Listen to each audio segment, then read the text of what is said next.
Hello, it's Chris from My Stamp Lady, and today I'm going to show you how to make this darling little baby card from Animal Outing. And I'm also going to show you a stepped up card that would be a birthday card, perfect for a grandchild or a child. So we're using the Animal Outing bundle for both of these cards, so be sure you stay tuned to see the second card. And I've also paired it with the Layered Leaves Dynamic Embossing folder. Great folder for this bundle, it works really well. For this first card, I have all my paper cut already for you, and I have all the sizes on my blog, mystamplady.com, so be sure to go there and see that. First thing I'm going to do is just a really simple thing, and that's take that dynamic embossing folder, place it into the Layered Leaves folder, and run this through the Big Shot. So for this, I will just need my Big Shot platform, my sandwich, and only one acrylic plate, and I'm going to run that through. So I can go ahead and mount this crumb cake cardstock right to my card base. My card base is soft suede, and it's a half a sheet of cardstock cut the long way, so 4 1/4 by 11 inches. And we're just going to place that down. Now I have a piece of the Animal Expedition paper. This paper is so cute. I have to take a moment and just show you a little bit of this paper. It's got patterns, it's got pictures, and it works so well with the Animal Outing set. It's just darling, and I have been having a lot of fun using it. One thing I want to show you that's a really unique thing, so you've got the Animal Friends Thinlits, and some of these dies actually coordinate so that you can cut out some of the shapes right there with, I'm not sure if I'm off camera here, so I'm going to push it up a little bit. You can cut out these shapes and have the pictures die cut right with your dies. Fun to do that. Okay, so I'm going to set that aside. That's just the paper package where I got that from. I can just go ahead and mount this down because I'm not putting anything underneath it. Okay, so then I can just place this down, and it's cut to 4 inches wide, so it fits right on top of that embossed piece there. I'm going to rub it, just give it a little burnishing so that it will stick better. Okay, so then I can set that aside.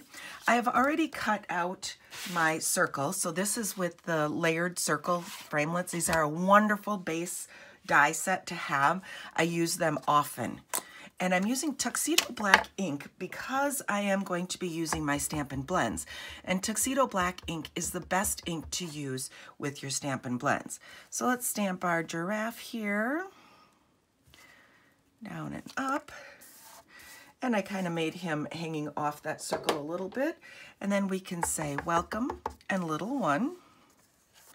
There we go. I like it how it kind of looks like he's just talking. So I am not doing much blending with my blends today, but the alcohol markers are wonderful for even just coloring in solid colors.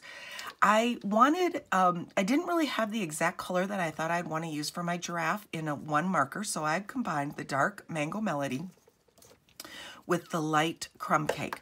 So first of all, I'm just going to color with the dark Mango Melody, and like I said before, I'm not doing any blending, just gonna go in and color. Okay, so I finished with the Mango Melody, and you could see that it's a little more orange than I wanted. So I just took the crumb cake, the light crumb cake, and I went over it, and because the blends, the alcohol just goes together, it kind of blends in together and gets the color that I want. So I'm going to go ahead and color over the entire giraffe. Okay, and now I have the dark crumb cake, and I'm going to go in and color the little spots. And there is my darling giraffe. And I like that he's more muted now. He's not quite as bright as when that first Mango Melody. And that is one of my favorite things to do with the blends, is that you can layer them and they blend together and you have a new color. Okay, so I've just layered this onto the coordinating scallop circle. I am taking a length of the pool party, and we'll tie it around the front and a knot to the right side. Okay, I've trimmed the tails of my pool party ribbon that I've just tied into a knot, and now I'm removing the tops to the dimensionals. This will give a little bit of lift to that focal piece. So nice, quick, easy card. To add a little bit of interest along the front, I use some of the rhinestones. So I'm just going to use my Take Your Pick tool and mount those across the front. And this will just draw the eye across.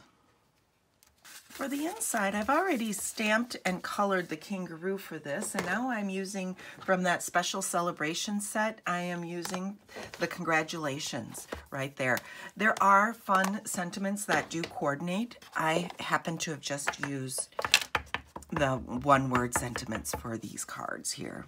And we'll just stamp that in the center and mount this to the inside. And we're just going to put this the inside for a little bit of the outside inside and to have a writing surface. And then we're going to move on to that stepped up card. So this is a fun baby card. You could even change out the colors to make it for a girl. Okay, so now we have the birthday card.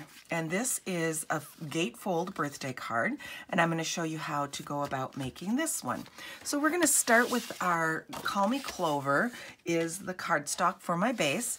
And this is 5.5 inches by 8.5 inches, but it's just folded a bit differently. So I'm going to use my scoring tool on my Stampin' trimmer.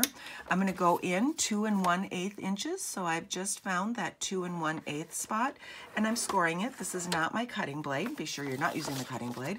I'm going to turn it over and go back to 2 1/8 inches right there and score that again. And this is how I've got my base. And then I'll just take those scoring lines and fold that. There we go. And then I have my Gatefold card. So from that Designer Series paper package again, I'm going to pull in my paper. This is, let's see, it's 1 7/8 by 5 1/4, I believe, but the dimensions are on my blog. So I have cut a 3 by 3 piece of Call Me Clover and a piece of Whisper White cardstock here for the center. This piece is going to be my kangaroo, and I'm going to this time stamp it and die cut it so that it's actually hanging off just a little bit. So let me ink up, and I'm going to use those Stampin' Blends again. I love using them. The color is just fantastic. You do want to let that dry, so I'm going to go ahead and let that dry while I go on to the next part. So with Berry Burst, I'm going to stamp the Wild About You. And I'm stamping this before I emboss it because I don't want to have to stamp over lines that go up and down. Let's run this through the Big Shot with the folder. Just going to mount this onto that Call Me Clover piece. Little cardstock mat there. With the coordinating kangaroo die, I'm going to run this through my Big Shot, and this time I will need my magnetic platform. I need a magnetic platform, an acrylic plate on the bottom. Line that up, an additional acrylic plate on the top, and run that through the Big Shot. I'm going to use the light and dark Stampin' Blends to color in the kangaroo. There's something about fun cards to give to kids. I know that my kids, when they were little, received a couple of cards that were unique, and I think they got taken around. First of all, they love getting mail, and then those unique cards got kept for a long time. I particularly remember one that my son Cole got. I think we had that for years afterwards because it was so much fun. So it's fun to put something a little extra into kids' cards, and this is perfect for grandchildren. I know that my son got his fun card from his grandma, and they'll never forget that card. So it's fun to add a little something special to those cards you're making for kids. And this Gatefold is such an easy way to do that. Okay, so I've colored that, and we have die cut. I've colored this and die cut it. I'm going to put just a little bit of liquid glue. Now the reason that I die cut this was so that I could let him kind of hang off my 3 by 3 piece here. I've already gone and run this strip of Call Me Clover cardstock through the Big Shot with that leaf die, and now I'm just placing this right on the front. Okay, so I have a little bit of linen thread here, so I'm just going to wrap this around the card front twice and tie a bow up here at the top. Looks like I'm going to have to make it a little bit lower here, but I can just rotate it up to the top. So now we can put down, this is the part that you have to be a bit careful, and that is because you don't want to attach your flap to this right side. So I am going to put dimensionals behind it, but I'm going to be careful to make sure that I keep over on this side. I don't want to go beyond where my finger is here, because otherwise then I'll shut it down to the other side. Okay, so we can just put this guy down here. And so you can see that my dimensionals are inside this area here so that I can open up my card. I've already cut out from Lemon Lime Twist and Call Me Clover some of these branches here, and I'm just going to put them down like that.